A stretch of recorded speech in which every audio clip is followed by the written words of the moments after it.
বিবেচনাধীন অতিরিক্ত প্রথম তালিকা প্রকাশ করল নির্বাচন কমিশন। সোমবার রাত 12টার কয়েক মিনিট আগেই এই তালিকা প্রকাশ করেছে নির্বাচন কমিশন। তবে এখনো কত নামের নিষ্পত্তির তালিকা বার হয়েছে সেই সংখ্যা কমিশনের তরফে জানানো হয়নি। যেমন জানানো হয়নি কত নাম বাদ পড়েছে, কমিশন শুধুমাত্র তালিকা প্রকাশের বিষয়টি জানিয়েছে অনলাইনে।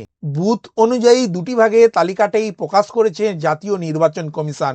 নাম বাদ পড়া ভোটারদের জন্য আলাদা তালিকা বার করা হয়েছে।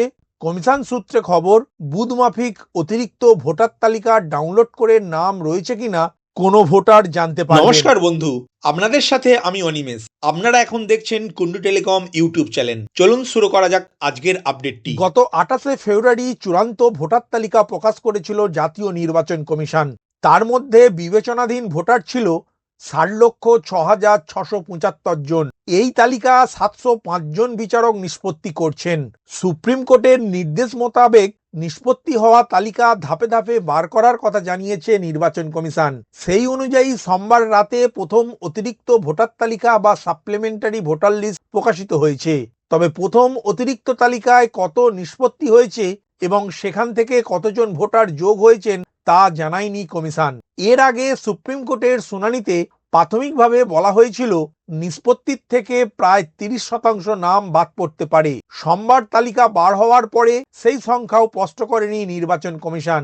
গতকাল বিকালে সাংবাদিকদের মুখোমুখি হয়ে রাজ্যের মুখ্য নির্বাচনী আধিকারিক মাননীয় মনোজ কুমার আগরওয়াল জানিয়েছেন 29 লক্ষ নামের নিষ্পত্তি হয়েছে। কত নাম প্রকাশ হবে তা বিচারকেরাই সিদ্ধান্ত নেবেন। এখন দেখে নিন অনলাইনে কিভাবে সাপ্লিমেন্টারি ভোটার লিস্ট ডাউনলোড করবেন, অথবা আপনার নাম এখনো অ্যাডজুডিকেশন তালিকায় রয়েছে না ডিলিট হয়ে গিয়েছে তা কিভাবে চেক করবেন তার পদ্ধতিটি।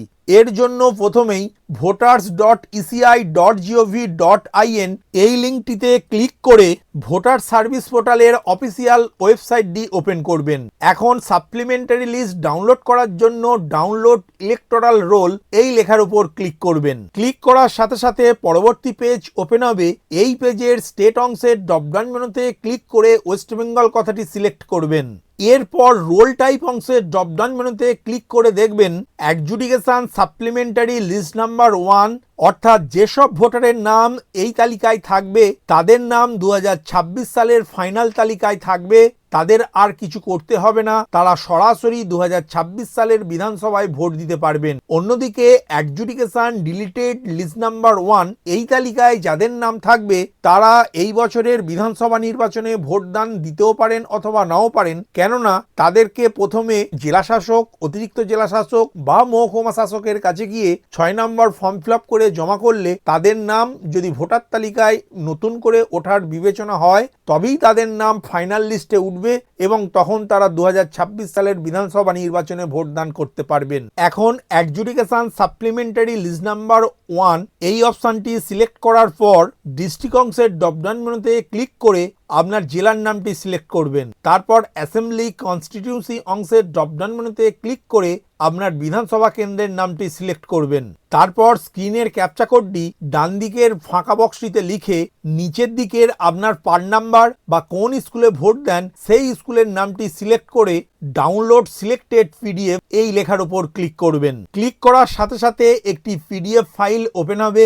এই ফাইল থেকে দেখে মিলিয়ে নেবেন আপনার নাম এই তালিকায় রয়েছে কিনা। একইভাবে adjudication deleted list number 1 file বাটনে ক্লিক করার পর ডিস্ট্রিক্ট অংশের ড্রপডাউন মেনুতে ক্লিক করে আপনার জেলার নামটি সিলেক্ট করবেন। তারপর অ্যাসেম্বলি কনস্টিটিউন্সি অংশের ড্রপডাউন মেনুতে ক্লিক করে আপনার বিধানসভা কেন্দ্রের নামটি সিলেক্ট করবেন। তারপর স্ক্রিনের ক্যাপচা কোডটি ক্যাপচা কোড ঘরে লিখে আপনার বুথের পার নাম্বার এবং পার নেম অংশটি সিলেক্ট করে ডাউনলোড সিলেক্ট পিডিএফ এই লেখার উপর ক্লিক করে আপনার বিধানসভার বা আপনার পার্টের কোন ভোটারের নাম বাদ গেল তার তালিকাটি ডাউনলোড করতে পারবেন। প্রসঙ্গত, পশ্চিমবঙ্গে ভোটার তালিকার বিশেষ নিবিড় সংশোধন বা এসআইআর শুরু হওয়ার আগে ভোটারের সংখ্যা ছিল 7,66,37,529 জন। খসড়া তালিকায় নাম বাদ পড়েছিল 58,20,899 জনের নাম। সেই তালিকায় নাম ছিল 7,08,16,630 জনের। গত 28শে ফেব্রুয়ারি রাজ্যে প্রথম দফার চূড়ান্ত ভোটার তালিকা প্রকাশিত হয়। সেই তালিকায় বাদ পড়ে আরও 5,46,000 6,053 জনের নাম। সব মিলিয়ে 28শে ফেব্রুয়ারি পর্যন্ত রাজ্যে বাদ পড়ার হিসাব দাঁড়ায় 63,66,952 জনে। খসড়া তালিকায় যে 7,08,16,630 জনের নাম ছিল, তাদের মধ্যে শুনানির জন্য চিহ্নিত হন প্রায় 1,52,00,000 ভোটার। এদের মধ্যে নো ম্যাপিং ভোটারের সংখ্যা ছিল 31,68,426 জন। এই ভোটারেরা 2002 সালের শেষ এসআইআর এর সঙ্গে লিঙ্ক দেখাতে পারেননি।